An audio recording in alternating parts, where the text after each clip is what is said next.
Second question अपना बेटा test का है। A block of mass 10 kilogram moving in x direction with a constant speed गुडे बात कर ऑफ 10 मीटर पर सेकेंड। छोटी सी बात है कि एक हमारे पास 10 किलोग्राम का मास है, ये क्वेश्चन आ गया था। एक बेटा बात करें ब्लॉक है जिसका मास कितना दे रखा है 10 किलोग्राम। 10 किलोग्राम का एक मास है, ठीक है। अब block of mass 10 kilogram moving in x direction, किसमें जा रहा है बताओ बेटा बात करें, एक्स डायरेक्शन में मूव कर रहा है। ये एक्स है, ये बाय है और ये अंदर बाहर हम जेड मानते हैं। किसके साथ गुड़िया, वेलोसिटी जो इसकी दे रखी है वो दे रखी है 10 मीटर पर सेकेंड, ठीक है। तो एक्स डायरेक्शन में कांस्टेंट स्पीड है, ये लगातार जिसे चल रहा है, मतलब एक्सेलरेशन इसके पास नहीं है, ठीक है, स्पीड कांस्टेंट है। अच्छा, इस सब्जेक्टेड टू है गुड़े बात करें रिटार्डिंग फोर्स, और पता है गुड़े बात करें वो एक ऐसा करता है जिससे उसके ऊपर एक रिटार्डिंग फोर्स लग रहा है। जैसे चल रहा है तो हो सकता है कि आगे वाली सरफेस कैसे खुरदरी हो, तो वो एक रिटार्डिंग टाइप का फोर्स फील करता है। या फिर जैसे आगे अपन इस तरफ जा रहे हैं, उस तरफ हवा चल रही हो, तो वो अपने फ्लो को क्या करता है, रोकता है। तो हमें क्या फील होता है, एक टाइप का अवमंदन बल। एक बल होता है जिसको गुड़े बात कर अपन ये फील करते, कोई पीछे से बल लगा, हम ऐसे जा रहे हो, कोई हमारे ऊपर इस तरफ फोर्स लगाए, तो अपन क्या करते हैं, एक्सीलरेशन टाइप का फोर्स फील करते हैं। और एक होता है बेटा बात, जब अपन कहीं दौड़ते हैं चलते हैं तो ऐसा लग रहा है जैसे कोई रोक रहा हो। अब जैसे हवा तेज चलती है और हम तेज दौड़ते हैं तो ऐसा नहीं लगता जैसे हवा रोक रही हो अपन को, अरे आप इधर जा रहे हो हवा ऐसे चल रही है, तो उसको अपन बोलते हैं रिटार्डिंग फोर्स। तो इसने कहा subjected to a retarding force, और ये गुड़े बात का रिटार्डिंग टाइप का फोर्स एक्सपीरियंस करता है जिसकी वैल्यू कितनी दे रखी है 0.1x। मतलब बेटा बात करें जैसे हम इस तरफ जा रहे हैं तो गुड़े बात करें मेरे ऊपर इस तरफ एक फोर्स लग रहा है, तभी तो वो रिटार्डिंग फोर्स बोलेंगे उसको, जिसको अपन नाम क्या देते हैं जनरली फ्रिक्शन फोर्स। क्या बोलते हैं, फ्रिक्शन, क्योंकि अगर हम आगे जाए तो फ्रिक्शन हमारे पीछे लगता है, याद है। ये जो यहाँ जा रहा है वो आपका कौन सा है, एक्टिंग फोर्स, उसके अपोजिट डायरेक्शन में जो लगता है उसको अपन क्या बोलते हैं, फ्रिक्शन फोर्स, है ना। प्रतीक है गुड़े बात के, फ्रिक्शन मतलब क्या होता है, घर्षण बल। तो जो हमारे पास ये रिटार्डिंग फोर्स है इसकी वैल्यू दे रही है उसने 0.1x, ठीक है, जूल पर मीटर। हाँ तो ठीक है, कोई तकलीफ नहीं है। ये सही लिखा क्या, यूनिट सही तो लिखा है। क्या होता है बताओ हमारे पास, work equals to force into displacement, होता है कि नहीं होता है। अरे work equals to force displacement होता है ना, तो फोर्स इक्वल्स टू क्या हो जाता है बताओ आप, डिस्प्लेसमेंट को नीचे पटक दो, तो क्या क्या बताओ बेटा बात करें, वर्क डन अपॉन डिस्प्लेसमेंट, और वर्क डन की यूनिट क्या होती है जूल, और डिस्प्लेसमेंट की क्या होती है मीटर। तो आगे नहीं यूनिट जूल मीटर, हमें उससे कोई फर्क नहीं पड़ता। तो एक यूनिट दे रखी है ड्यूरिंग इट्स, बेटा बात करें ट्रेवल फ्रॉम, जब ये कहां से जाता है, माना दीदी बात करें एक्स एक्सिस में यहां से चला, तो जी इसका बेटा ओरिजिन पॉइंट है, जीरो से कंसीडर नहीं किया, माना वो यहां से कह रहा है, यहां से जीरो से ये 10 आ गया, 10 मीटर, फिर ये गुड़े बात करके कितना आ गया 20 मीटर। अब वो कह रहा है यहां से लेके यहां तक का मेजर बताओ आप मुझे, ये क्या आ गया 20 to 30, जब वो यहां से यहां चलता है तो मुझे इस तरीके से बताना है आपको। तो दो पॉइंट है बेटा बात कर, उसने इनिशियल पॉइंट को क्या माना है 20 और फाइनल पॉइंट को क्या माना है 30। तो 20 मीटर से गुड़े बात कर जब वो कहां जाता है 30 मीटर तक जाता है, तो इस दौरान क्या बताना है आपको, इट्स फाइनल काइनेटिक गुड़े बात की एनर्जी विल बी। तो काइनेटिक एनर्जी मुझे बता दो कि क्या काइनेटिक एनर्जी रही होगी जब वो कहां चली है 20 से लेकर 30 मीटर की दूरी पे चला है। तो जहां से वो चला है वो हमने क्या मान लिया, जीरो, ओरिजिन पॉइंट है, यहां से वो चला है, यहां से चला है, जब वो यहां पहुंचा, यहां से यहां तक का बताओ मुझे, जीरो से यहां तक का नहीं चाहिए। तो हमें जहां से जहां तक चाहिए वहां की लिमिट मार दो आप, क्या करना है। और आपको पता है वेक्टर क्वांटिटी को जब अपन बेटा बात कर ऐड करते हैं तो अपन क्या करते हैं, वेक्टर रूल लगाते हैं, या फिर अपन क्या करेंगे बेटा बात कर इंटीग्रेशन करेंगे, क्या करेंगे इंटीग्रेशन, तो इंटीग्रेशन कर दो। लेकिन इसके लिए आपको लगाना क्या पड़ेगा, वर्क एनर्जी थ्योरम। क्या लगाना पड़ेगा, वर्क पूरे बात करें डन और एनर्जी, वर्क एनर्जी थ्योरम। अच्छा, वर्क एनर्जी थ्योरम क्या होता है, कार्य ऊर्जा प्रमेय बोलते हैं इसको। मतलब जो वर्क एनर्जी थ्योरम होती है ना, ये होती है बेटा change in kinetic energy equals to work done, या फिर work done, work done equals to क्या आएगा, चेंज इन काइनेटिक एनर्जी। अच्छा, चेंज इन काइनेटिक एनर्जी का मतलब, ये डेल का मतलब क्या होता है change, work done equals to change in kinetic energy, मतलब कार्य बराबर जो होता है वो होता है क्या, गतिज ऊर्जा में परिवर्तन। अब काइनेटिक एनर्जी का गुड़े चेंज का मतलब क्या होता है, काइनेटिक एनर्जी में चेंज का मतलब इसको कैसे लिख सकते हैं, फाइनल काइनेटिक एनर्जी माइनस बेटा बात करें क्या, इनिशियल काइनेटिक एनर्जी। ये है final kinetic energy minus initial kinetic energy. तो ये बन गया ना फॉर्मूला, ये मैंने आपको फॉर्मूला याद रखना है, इसको आप लगा दो, आपका आंसर आ जाएगा। आपको उसने बोला के बताओ, तो के आई को इस तरह पटक दो वर्क डन के पास, है ना। तो फॉर्मूला क्या है हमारे पास, वर्क डन को W से रिप्रेजेंट कर दिया प्लस इनिशियल काइनेटिक एनर्जी इसको टू क्या पता बेटा बात करें फाइनल काइनेटिक एनर्जी। ये फॉर्मूला बन गया ना। तो फाइनल काइनेटिक एनर्जी क्या आएगी work done plus initial kinetic energy. अब वर्क डन की बात करें आपको पता है कि उसमें दो पॉइंट के बीच का मान है मतलब मुझे क्या इंटीग्रेशन करना पड़ेगा यहां से लेके यहां तक का तो कर देते हैं इंटीग्रेट लगा दो। इंटीग्रेशन कहां से कहां तक गए बेटा बात करें अपन यहां से यहां तक गए इसको अपन बोल देते माने x1 डिस्टेंस है ये यहां से जा रहा है यहां तक इनिशियल और ये फाइनल माना आप x1 पोजीशन से x2 पर जा रहे हो क्योंकि डिस्प्लेसमेंट की टर्म ही निकालना है ना अपन को तो अपन क्या लिख सकते हैं इसको वर्क डन का फॉर्मूला क्या होता है वर्क डन का फॉर्मूला होता है बेटा बात में फोर्स इनटू डिस्प्लेसमेंट मतलब फोर्स और ये फोर्स कहां से लगाया अपन ने x1 से लेकर के x2 तक। उसने जो काइनेटिक एनर्जी में चेंज पूछा है वो 20 से लेकर 30 तक पूछा है ना और उसने कहा है कि जब मैं ऐसा चलता हूं ना तो मैं एक रिटार्डिंग फोर्स का एक्सपीरियंस करता हूं। रिटार्डिंग फोर्स का मतलब होता है गुड़िया रानी ये फोर्स तुम्हें सपोर्ट नहीं कर रहा है अपोज कर रहा है मतलब अगर आप ऐसे जा रहे हो तो वो अपोजिट डायरेक्शन में लग रहा है इसका मतलब इसकी वैल्यू हमें क्या लेनी है माइनस लेनी है। क्या लेनी है माइनस अपोजिट डायरेक्शन में लग रहा है और वेक्टर क्वांटिटी होती है फोर्स तो डायरेक्शन गुड़िया बात कर उसका तो अपन को मेंशन करना पड़ेगा ना ठीक है इसका मतलब ये माइनस है। अभी हमने माइनस ले लिया ठीक है इनटू क्या आ जाएगा dx। रिटार्डिंग नहीं बोलता तो अपन उसमें कंसीडर नहीं करते समझ पा रहे हो तो अपन ने क्या बोला f इंटू dx ठीक है प्लस क्या बेटा बात करें इनिशियल काइनेटिक एनर्जी। अच्छा काइनेटिक एनर्जी का फॉर्मूला क्या होता है आपको अच्छे से पता है हाफ एम वी स्क्वायर। अब हाफ एम वी स्क्वायर हमें निकाल दिया हमने हाफ हाफ होता है मास कितना दे रखा था इस ऑब्जेक्ट का 10 किलोग्राम कितना दे रखा था बेटा 10 किलोग्राम इनटू वेलोसिटी क्या होती है वेलोसिटी 10 मीटर पर सेकंड मतलब क्या आ गया 10 का जल्दी बोलो स्क्वायर 10 इंटू 10 बोल दिया अपन ने 10 का स्क्वायर लगेगा ना 10 मीटर पर सेकंड का क्या लगेगा स्क्वायर। अरे हो पाएगा तो ये बन गया हमारे पास क्या बेटा बात करें 2 से 10 को कैंसिल करो कितना आ गया 5 ये आ गया 5 इंटू 1 5 किलोग्राम इंटू 10 का स्क्वायर करो कितना आ रहा है 100 और बेटा बात करें मीटर का स्क्वायर और बेटा बात के नीचे क्या आ गया सेकंड स्क्वायर टोटल सॉल्व करो 5 इंटू 10 कितना आ गया 500 तो 500 और फिर यूनिट के एक साथ लिख दो किलोग्राम फिर आगे बेटा बात करें मीटर स्क्वायर और पर सेकंड स्क्वायर मतलब एनर्जी तो आ गई M L square T minus 2 joule लिख सकते हो आप इसको तो चाहे तो लिख दो इसको 500 जूल या लिख दो बेटा बात करें क्या 500 किलोग्राम मीटर स्क्वायर पर सेकंड स्क्वायर। तो इनिशियल काइनेटिक एनर्जी आ गई। अब इसको बेटा बात करें आप यहां रख दो और फोर्स को यहां रख दो बताओ इंटीग्रेशन किया हमने ये हम निकाल रहे थे क्या फाइनल काइनेटिक एनर्जी। तो स्टार्टिंग ये कहलाता बेटा अपर लिमिट कहां तक जा रहे हैं और ये जो नीचे लगता है वो होती है लोअर लिमिट ठीक है। इंटीग्रेशन डेफिनेशन उठा लेंगे अपन है ना शायद हो सकता है फिजिक्स का टर्म कल होगा तो कल ही उठा लेंगे परसों होगा तो परसों उठा लेंगे।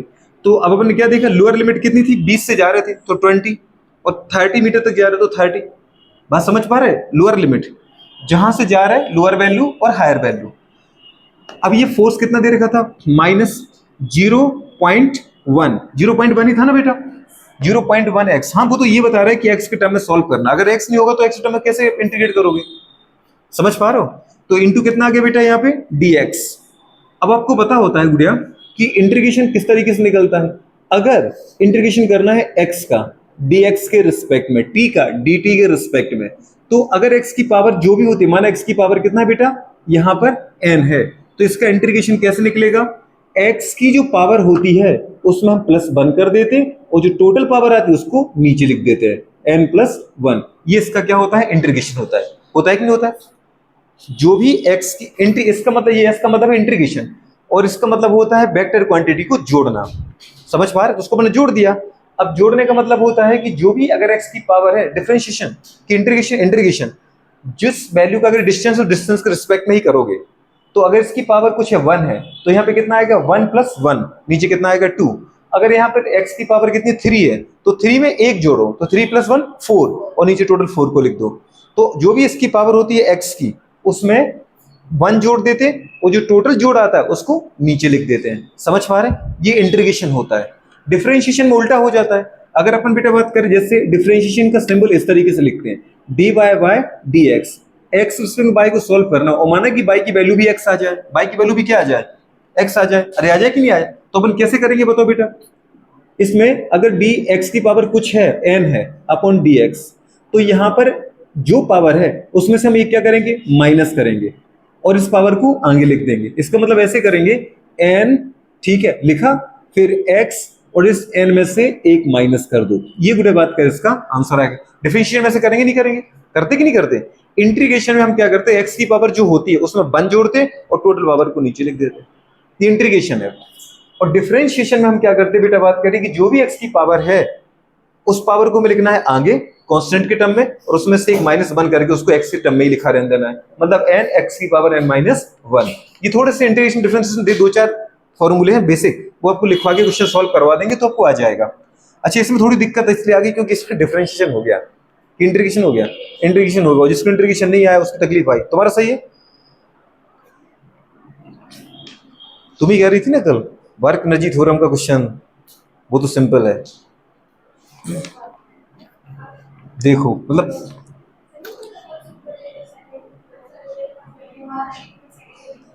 नहीं कहा था, उन्होंने नहीं कहा था, छोड़, इधर आओ तुम। तो अब इधर आओ, गुड़िया बात करें, अपन ने क्या देखा, 0.1x इंटू dx। अब यहां पर इसको अपन देखना चाहें तो क्या करना है, कुछ ही मत करो। कुछ मत करो का मतलब क्या होता है, x का डिफरेंशिएशन कर लो, इंटीग्रेशन करना है, इंटीग्रेशन करना है, फिर सुन लो इंटीग्रेशन कर रहा है, ये सिंबल जोड़ने का होता है। तो गुड़िया बात कर, यहाँ पे क्या आएगा, प्लस आ जाएगा initial kinetic energy. Initial kinetic energy की वैल्यू अब क्या निकाल चुकी बेटा, 500 जूल। अब अगर इसको सॉल्व करना है तो इसको सॉल्व करने का तरीका क्या होगा, जो कांस्टेंट नंबर है उसको तो गुड़िया आगे लिख दो, लिख दिया बेटा, या पूरा अपन लिख देते इसको ऐसा, -0.1, ठीक है, x की पावर कितना आएगा बेटा, जल्दी बोलो गुड़िया, कुछ नहीं है, पावर तो 1 है ना, अरे आएगा तो 1 + 1/2 आ जाएगी, नहीं आ जाएगा।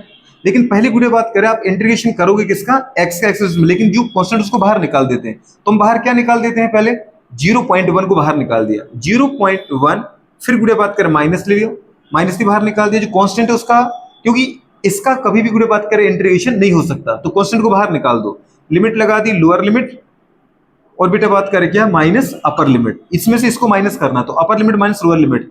फिर क्या किया अपन ने, x का dx के रिस्पेक्ट में किया गुड़िया, प्लस 500 जूल।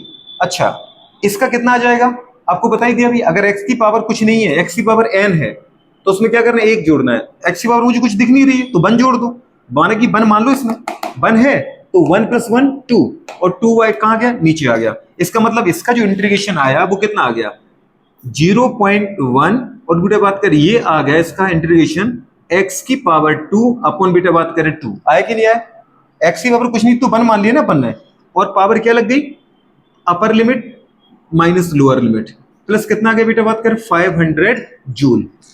अब क्या करना है मैडम, इसमें से गुड़े बात करें 2 भी कांस्टेंट है, उसको बाहर निकाल दो, तो ये आ गया 0.1/2, ठीक है, और x की जगह पे एक बार गुड़िया अपर लिमिट को रखते हैं, फिर उसमें से माइनस करते हैं लोअर लिमिट को। x की जगह पे एक बार आप क्या रखो 30, और x की जगह पे एक बार क्या रखो आप 20, बस। तो ये ब्रैकेट में हमारे पास क्या आ जाएगा, अपर लिमिट माइनस लोअर लिमिट, ठीक है, इन प्लस कितना आ गया 500 जूल, क्या निकल गया, फाइनल काइनेटिक एनर्जी। ये गुड़िया बात के इसमें सॉल्व कर दो, कितना आ गया -0.0, 10 मान लो ना गुड़िया इसको, y2 का तो 0.05 आ जाएगा। और अपर लिमिट कौन था बेटा बात करें, अपर लिमिट था 30, तो 30 का स्क्वायर लगेगा, क्योंकि x की जगह रखोगे फिर x का स्क्वायर है, तो ये आ जाएगा बेटा बात करें क्या 30 का स्क्वायर, माइनस पूरे बात करें किसका 20 का स्क्वायर, प्लस कितना आ गया 500 जूल। 0.05 इंटू, जरा मुझे बताना बेटा 30 का स्क्वायर कितना होगा 900, 900, और 20 का स्क्वायर कितना होगा, 2 का स्क्वायर 4 और 2 0, 400, प्लस कितना आ गया 500 जूल, ठीक है। अच्छा, अभी इसको देखो पूरे सॉल्व करो जरा, ये कितना है निकालो ना इसको, ये था हमारे पास -0.05 इंटू 500 आ गया, प्लस कितना आ गया 500, पहले मल्टीप्लाई करेंगे दीदी उसके बाद ऐड करेंगे, है ना। तो पहले हमारे पास कंडीशन, ऐसा मत करना पहले 1000 कर दो, 1000 कर सकते क्या, तो पहले हमारे पास 2 जीरो उड़ गए इस 2 पॉइंट को उड़ाने में, खत्म, और फिर कितना आ गया 25, ठीक है। तो ये आ गया हमारे पास माइनस, जल्दी बोलो कितना, -25, प्लस कितना आ गया बेटा बात करें 500, ठीक है, ये बात का प्लस था, पहले इनको सॉल्व करना था, ये एक ही चीज चल रही थी ना तब, नहीं पहले इसको सॉल्व करो। और हाँ, तो ये आगे गुटे बात करें कितना, 475 प्लस की माइनस बेटा प्लस काइनेटिक एनर्जी, वो भी फाइनल। तो फाइनल ये आंसर है क्या, 475। हाँ है ना, फर्स्ट ही ऑप्शन है 475 जूल। इस तरीके से हमारा आंसर आ जाएगा। तो वर्क एनर्जी थ्योरम दीदी बात का ज्यादा कुछ मांगती नहीं आपसे, सिंपल सा क्वेश्चन है। कैसा क्वेश्चन है ये, देख के क्या तकलीफ में आ गई कि ऐसे क्वेश्चन को सिंपल कह रहे हो। हाँ थोड़ा सा भी टफ लग सकता है क्योंकि अपन को इंटीग्रेशन डिफरेंशिएशन में थोड़ी सी दिक्कत हो सकती है। वैसे बायोलॉजी वाले अपन तो गरीब होते ही मैथमेटिक्स में, नहीं होते गरीब। हाँ बिल्कुल, थोड़ा सा क्या करेंगे अपन, नेक्स्ट टॉपिक जब भी उठा लेंगे तो इसको इंटीग्रेशन डिफरेंशिएशन को एक बार करा ही देंगे, एक बार में तो आ जाएगा क्योंकि आप सब पढ़ने वाले हो बहुत अच्छे से, तो पता ही है। बस इतना समझना था। देखो गुड़िया, क्वेश्चन को पहले रफ फॉर्म में लिखो आप। मैंने इसको क्या किया, रफ के फॉर्म में लिख दिया। मास से एक ब्लॉक है 10 किलोग्राम, इनिशियल वेलोसिटी पता चला कि 10 मीटर पर सेकंड कांस्टेंट स्पीड से जा रही है, मतलब ये लगातार बनी हुई एक्सेलरेशन है। और उसने कहा बेटा एक्स डायरेक्शन में जा रहा है, लेकिन धीरे धीरे ये रिटार्डिंग फोर्स को एक्सपीरियंस कर रहा है, मतलब इसके ऊपर कोई अपोजिट डायरेक्शन में बल लग रहा है। कितना लग रहा है, 0.1x, ठीक है, जूल पर मीटर। अब उसने बोला मुझे ओरिजिन से यहां तक नहीं चाहिए, अब तो बीच रास्ते बताओ। अब घर से निकले तो घर से निकली पान की टपरे तक की मुझे दूरी नहीं चाहिए, पान की टपरे से आगे स्कूल तक की जो दूरी है वहां तक की दूरी बताओ मुझे, और आपके स्कूल से भी आगे जाना है मार्केट में। तो उन्होंने दो बीच के पॉइंट सेलेक्ट कर लिए। अब मुझे बीच के पॉइंट से 20 से 30 बताओ, 30 से 40 बताओ, 30 से 80 बताओ, कुछ ही बता दो, तरीका यही रहेगा। ठीक है, तो आपको बस इसमें क्या लगाना था बेटा, बात करें वर्क एनर्जी थ्योरम। ठीक है, क्योंकि उसने आपको क्या दे रखा है बेटा, फोर्स दे रखा है और डिस्प्लेसमेंट दे रखा है, तो उससे तुम्हारे पास क्या निकल जाएगा बताओ, उससे निकल जाएगा आपका वर्क, और फिर मास और वेलोसिटी निकल जाएगी क्या, इनिशियल काइनेटिक एनर्जी, और फाइनल काइनेटिक एनर्जी उसने पूछ लिया आपसे। तो वर्क एनर्जी थ्योरम क्या बताता है बेटा, बात करें relation between work done and change in kinetic energy. और चेंज इन काइनेटिक एनर्जी क्या होती है बेटा, बात करें final kinetic energy minus initial kinetic energy. तो हमारा फॉर्मूला क्या आ गया, final kinetic energy equals to work done plus initial kinetic energy. Work done की बात करें क्या है, एक्चुअली की टाइम के रिस्पेक्ट में वेरिएबल है, ठीक है, और बीच की वैल्यू आपसे पूछ रखी थी, इसलिए मुझे उसका क्या करना पड़ा, डिफरेंशिएशन, इंटीग्रेशन करना पड़ा। तो इंटीग्रेशन का मतलब होता है एडिशन, सम होता है, क्या होता है एडिशन, 20 से लेकर के 30। और अपन जब भी पूरे बात के इसको टोटल इंटीग्रेट करते हैं तो लास्ट में क्या करते हैं अपन, upper limit minus lower limit, 20 से लेकर 30 तक चाहिए, तो जो लोअर वैल्यू फिर उसको अपर वैल्यू के ऊपर लिखो। फोर्स दे रखा था रिटार्डिंग फोर्स मैडम, है ना, डिस्प्लेस ये एक्स के रिस्पेक्ट में ही पूरे बात करें, फोर्स क्या हो रहा था, रिटार्डिंग फोर्स एक्सपीरियंस कर रहा था, तो एक्स के रिस्पेक्ट में निकाल दो। अच्छा फोर्स कितना होता है, फोर्स कितना दे रखा था, -0.1, तो वो आपने यहां रख दिया। ठीक है, फिर काइनेटिक एनर्जी निकालने का फॉर्मूला मैंने आपको बता ही दिया। काइनेटिक एनर्जी कैसे निकालते बेटा, हाफ एम के स्क्वायर से, मास को रखो और वेलोसिटी को रखो, उसका स्क्वायर करो, यूनिट सेम होनी चाहिए तो आपका आंसर कभी गलत नहीं जाएगा। तो हमने फिर वो निकाल दिया। फिर लास्ट में गुड़े बात करें, इनको सॉल्व करते जाओ। हाँ इसमें बस थोड़ा सा इंटीग्रेट में दिक्कत आएगी, जो कांस्टेंट होता है उसको निकाल दो क्योंकि उसका इंटीग्रेट हो नहीं सकता। अब x का यदि dx के रिस्पेक्ट में किया तो अगर x की पावर n होती तो n+1/n+1, ये वाला गुड़े बात करें कंसेप्ट लगता है, इसको बस हमेशा परमानेंट याद रख लो कि अगर इंटीग्रेशन करना है और x की पावर जो होती है तो उसमें एक जोड़ना और टोटल पावर को नीचे लिख देना है। तो ये आ गया। अब इसका गुड़े बात कर, हमारे पास ये आ गया था ना वैल्यू, टू भी क्या है कांस्टेंट है बेटा, टू को बाहर निकाल दिया, तो फिर x की जगह पे एक बार अपर लिमिट को रखो, एक बार लोअर लिमिट को रखो, मतलब x की जगह पे 30 तो 30 का स्क्वायर, फिर माइनस क्या करना बेटा, बात करें 20 तो 20 का स्क्वायर। इसको सॉल्व कर दिया आपने, आपका आंसर क्या आ गया, ये आ गया। ठीक है, तो दूसरा क्वेश्चन हमारे पास ये था, मुझे थोड़ा सा अच्छा लगा था क्योंकि काइनेटिक एनर्जी थ्योरम को कुछ एक्सप्लेन करना था। आप समझ जाओगे ना, थोड़ी बहुत तो समझ में आया होगा, नोट कर लो फटाफट।